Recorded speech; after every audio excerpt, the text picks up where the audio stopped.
How can one sponge be this happy all the time? He's failed his boating test for 20 years straight, he gets underpaid, overworked, and yelled at by his boss every single day. He's surrounded by people who use him, ignore him, or flat out hate him, and somehow he just keeps smiling. Every single time. But the more I thought about it, the less sense it makes, because no one stays that happy forever. I refuse to believe that it was all about blind optimism. After all, a man's got to stand up for himself sometimes, you know? Stand up for yourself, man! You need thicker skin! But everything just made sense after rewatching one particular episode. The one that finally shows us SpongeBob's true face. A face that SpongeBob himself almost never lets us see, and maybe for a good reason. Because after watching this episode again, I realized this is the one that finally solves SpongeBob's paradox. The one that reveals his true hidden self, his abrasive side. The episode opens with a classic, SpongeBob's cheerful and weird morning routine. The sun rises and SpongeBob is already outside sleeping in line just to catch the first bus to Glove World. He even talks to another fish in line about the idea. I spent the night. That's how you get the best spot around here. But the salary fish doesn't give a single damn about it, he just goes, Say, do you mind if I cut in front of you? And in classic SpongeBob fashion, he lets the fish cut in line. He's just too kind for his own good. I mean, it makes your entire night of sleeping at the bus stop meaningless, doesn't it? He's even apologizing to the people cutting in front of him. And one by one, SpongeBob gets further and further from the front. People take advantage and SpongeBob just smiles through it. Even when Patrick shows up, angry that SpongeBob broke his firsties promise, SpongeBob doesn't argue. He just blames himself. He accepts the guilt and just tries to see the bright side of it. But we'll still be on the first bus to Glove World. But as they're about to get on the bus, Sandy approaches him and says she wants to run an experiment and needs somebody to be a test monkey. SpongeBob, please! So, SpongeBob folds again. He gives up his long-awaited Glove World trip just so he can help make acorn smoothies for his friend. SpongeBob is finally about to catch up with Patrick, but this time, it's Krabs that approaches him at the bus stop. Krabs tells him he needs help telling Pearl no to buying more shoes. Pearl, about those shoes? No. No! Then even his grandma suddenly needs help to cross the street. Well, I guess that's fine. You can't really say no to your sweet old grandma. Always help your elders, kids. Unfortunately, this causes SpongeBob to miss all the buses, whereas Patrick has already come back from Glove World. After yet another apology, Patrick looks at him and says, You need to learn to say no. And right there is the premise of the episode. Because SpongeBob's about to get exactly that, a thicker skin. But it's not going to look the way you expect. Later that day, he finally breaks. He sits in his house, crying out loud to Gary, saying that he can't stand up for himself and he needs to grow a thicker skin. So Gary, being the always intelligent and understanding pet, obliges. A package arrives at his door. Turns out it's an abrasive side that Gary ordered just a moment ago. Toughen it up with a new abrasive side. On paper, this is the perfect gadget for him.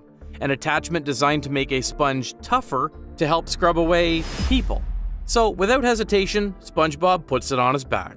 And the change is instant. Bottom feeder. See ya, Gary. It's like flipping a switch. He turns around and just starts roasting people. At first, the abrasive side does its job perfectly. He starts saying no to everyone, the fish with groceries, to Larry. Could you help me carry my groceries? Carry him yourself, fish face. How about a little help with this suntan lotion, huh? Don't you think you've had enough? But each time he says it, the tone gets meaner and colder. It's like SpongeBob finally got to say the things he's been holding inside all this time. No, can't do, you brainless lab rat. I need you to work an extra 17-hour shift tonight. Sorry, Krabs, I'm busy. Unless you're paying me overtime. And that's where things start to shift. Because the people around him, his friends, don't just get offended. They treat this abrasive SpongeBob like a threat, because they've never really seen SpongeBob roast people like that. He's not that guy. Meanwhile, Squidward, the one person who's always wanted SpongeBob to leave him alone, now hugs him for finally being mean. I wouldn't hang out with you for all the money in Krabs' mattress. You don't know how long I've waited to hear those words. It's kind of ironic, but the real damage happens when SpongeBob turns on Patrick. because not long after, Patrick comes for their playtime and SpongeBob just says, So beat it, Tubby. I don't care for your company. it's just pure contempt. And this is where the Green Goblin's drama begins. SpongeBob, for one, doesn't really understand why Patrick is crying. Meanwhile, the abrasive side just can't stop taunting him. Don't you remember? We told that pink freak to beat it. That's when SpongeBob screams in fear, because the abrasive side finally said too much. From here on, things spiral fast.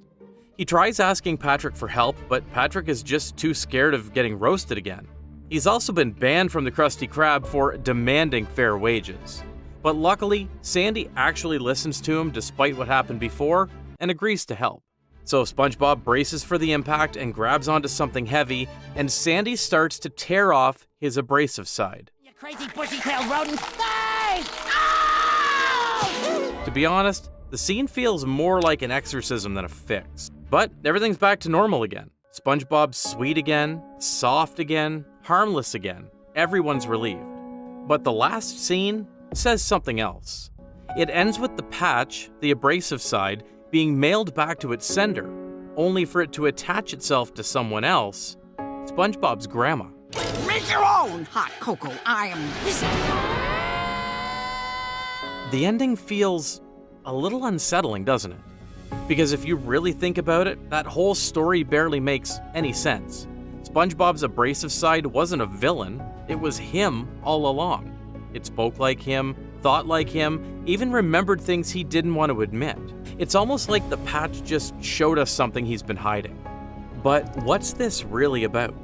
Does SpongeBob really need the abrasive side in the first place? And why was everyone, including him, terrified of it? And more importantly, you might be asking, how could this episode solve the SpongeBob paradox? Well, because the abrasive side is just another mask for SpongeBob's personality. Another mask, you say? Then what's the first one? The answer seems obvious, right? It's the smile. That constant, unbreakable cheerfulness that SpongeBob wears every day.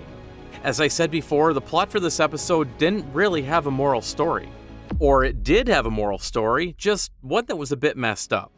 So when you go back and watch the episode again, SpongeBob never really did anything wrong here. Sandy, Krabs, Larry, and all the random fish just selfishly pull him in every direction, all while he's desperately trying to get to Glove World. They see him struggling, but they ask anyway, because they know exactly how he'll respond.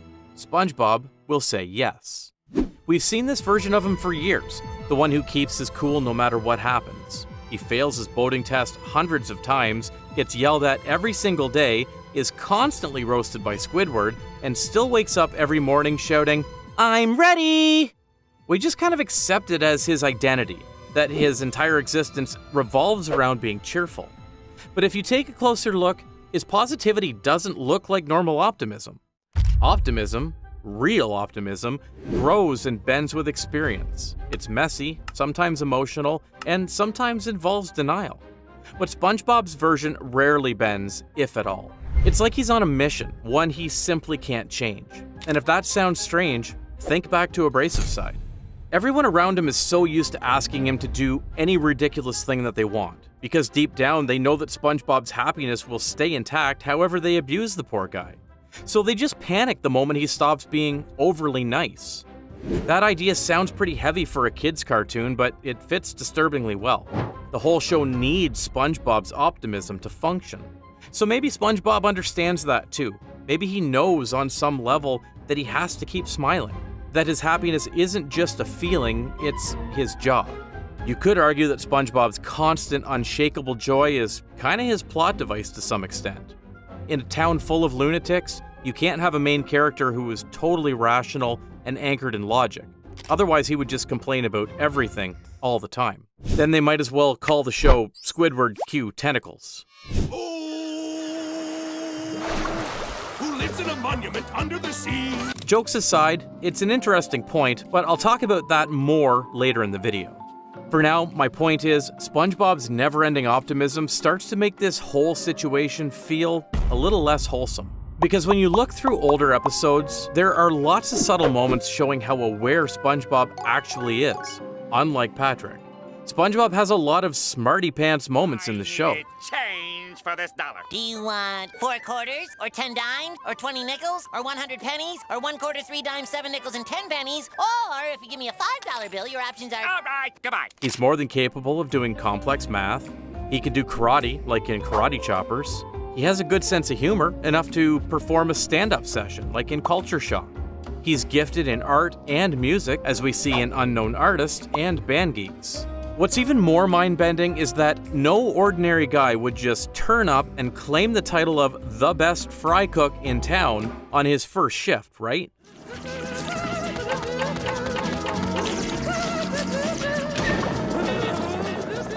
So when he plays dumb or cheerful to the point of absurdity, maybe it's his choice. He's learned that in Bikini Bottom, being too smart or too serious only leads to misery. Squidward's the perfect example. He's intelligent, logical, and completely miserable because of it. So SpongeBob does the opposite. He pretends not to notice how unfair things are. He overcompensates with smiles and laughter, keeping his world bright and predictable. And in Abrasive Side, when that fake calm finally cracks, we see the first glimpse of what happens when the mask slips. The personality that emerges, cold, sharp, brutally honest, doesn't come from nowhere. It's been buried under the cheer for years. Now, some of you might feel that what I'm saying is a bit of a leap. I mean, how dare you say that one of the most optimistic characters under the sea has been a fake all along? What proof do you have? But, as it turns out, there are a lot of moments where he shows how smart or frustrated he really is, only to be miserable. You could start anywhere, but let's have a look at Can You Spare a Dime? In this episode, Mr. Krabs accuses Squidward of stealing his ancient dime, fires him, and kicks him out. Not long after, Squidward becomes homeless, and SpongeBob, being the kind-hearted friend that he is, takes Squidward in. At first, he's patient, encouraging even. He cooks for him, gives him space, and goes as far as playing maid for him.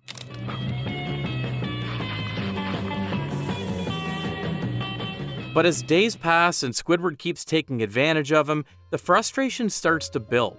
And when it finally bursts, it's one of the only times in the entire series where we see SpongeBob lose control. Listen, you crustaceous cheapskate! Squidward's been living at my house, driving me crazy! Who would have thought SpongeBob is capable of choking his boss like that? SpongeBob even calls Krabs a crustaceous cheapskate. SpongeBob's aware that his boss has been a petty businessman all along, he's just rolling along with it. Then there's Krusty Love.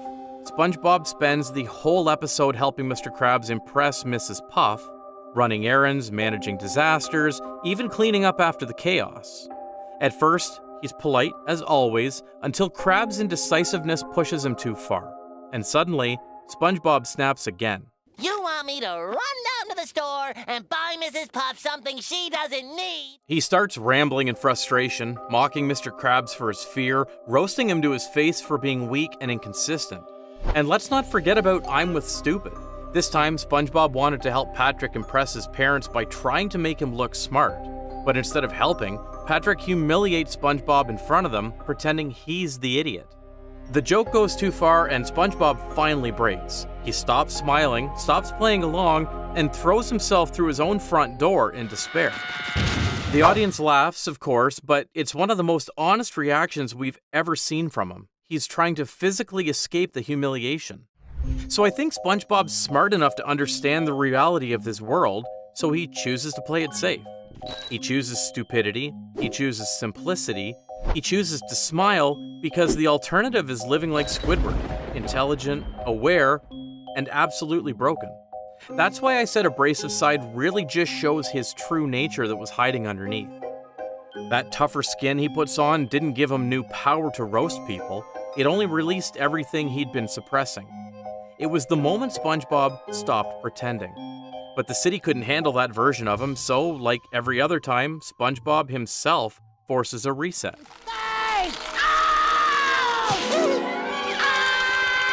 He asked Sandy to remove the abrasive side before everyone started turning on him. Sadly, the twist doesn't stop there. After abrasive side in Season 7, SpongeBob doesn't go back to normal. Over time, he gets stranger, louder, less genuine, more self-centered. Especially in later seasons, his cheerfulness starts to feel exaggerated, almost manic. He laughs harder, almost obnoxiously. I mean, he's not acting out of innocence anymore. He's doing it because deep down, he realized something that day. It's easier and safer to be the problem than to be the victim. And so, he became both. The perfect smiling sponge who can't be hurt, and the perfect little tormentor who makes sure no one else dares to wake him up again. One of the recurring topics I like to talk about on this channel is how modern SpongeBob has changed.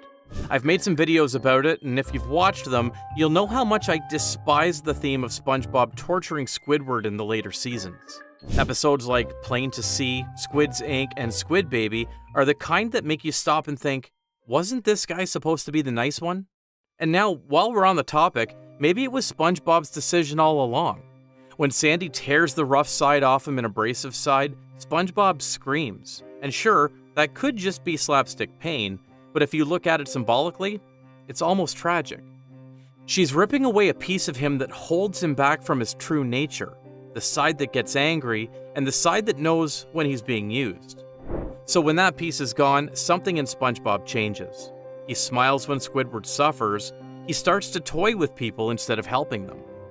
He laughs louder, pushes boundaries harder, like he's secretly testing how much chaos the world will let him get away with.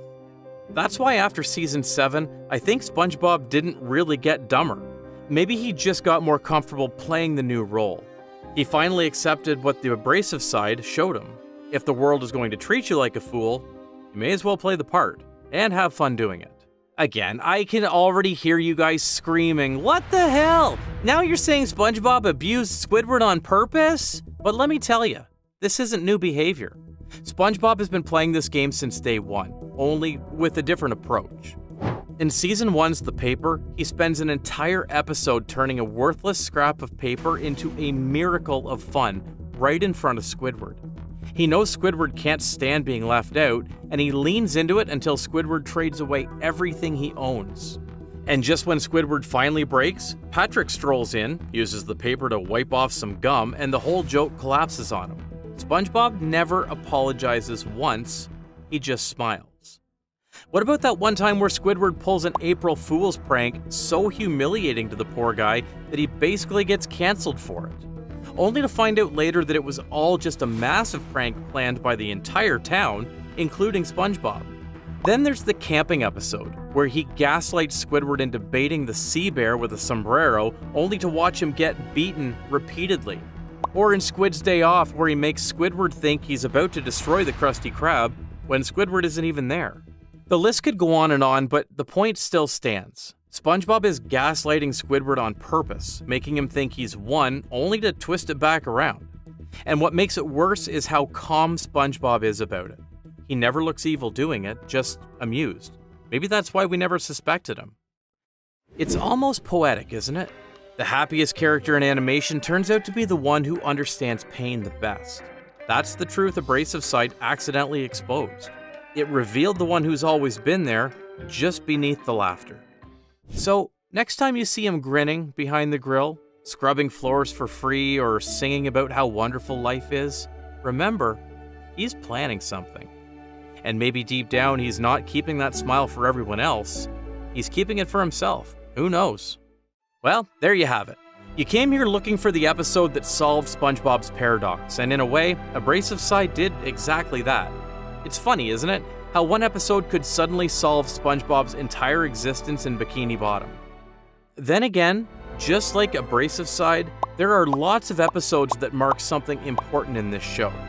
The one that marks Krabs' changes, the one that solved Patrick's paradox, or the one that serves as the most important episode of SpongeBob. One episode that's changed the identity of SpongeBob as a show. And that's a story we've already covered, and if you haven't seen it yet, you're missing out. I'll see you on the next dive.